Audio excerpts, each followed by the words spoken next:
Here's my theory coming down the pike here. Okay. I believe the Ottawa Senators, the core group, the guys that we used to call the young guys, the young core, I believe they're like children who raised themselves, because the kids got here through no fault of their own again, and instead of being the low man on the totem pole, earning their stripes for 2-3 years, learning from like veterans that could have been here like Mark Stone or J.G. Pajot, they immediately got the money, they got the term, and they got all the ice time they could ever want under DJ Smith. And they were not surrounded and insulated by those veteran guys who could have helped mold them, teach them to play the right way. They're starting to address that now, but I feel like what Michael Andlauer and Steve Staios, what we thought was a fixer-upper, I think based on circumstances and what the former regime got up to, I don't know if it's a fixer-upper anymore.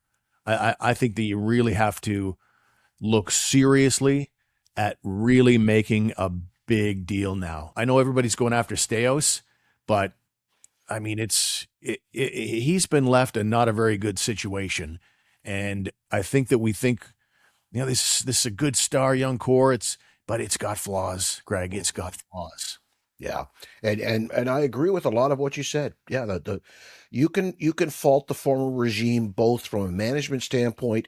How many guys did Pierre Dorion? We thought he found the guy this time and this time, this time. How many of those veteran character type guys were brought in and none of them worked out?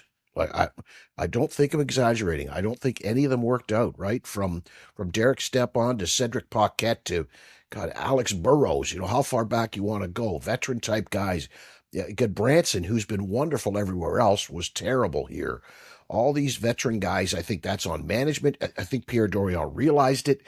Obviously, we need veteran guys here. We need placeholders. We used to use that word every week on this show. They need placeholders to provide some sort of stability there until the kids are ready. So that's one side of the problem. The other side of the problem, and another thing we talked about almost weekly, was the lack of any type of what's the word?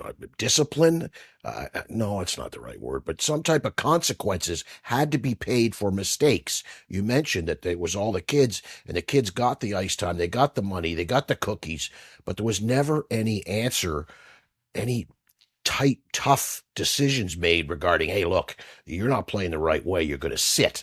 And I think that was the one hammer that DJ Smith and his coaching staff held with the kids in trying to bring them along, was that the ice time hammer, and he never, ever really used it. Can you think of anybody who was ever a healthy scratch? Can you think of anybody who ever sat for like an entire third period? Like that kind of thing never happened. So yeah, I agree with you. It played right into that hand of, I'm a young kid. I get to play every night. I get the big, oh man, look at the massive contract I've got. I play power play. Hey, this is great. I love this.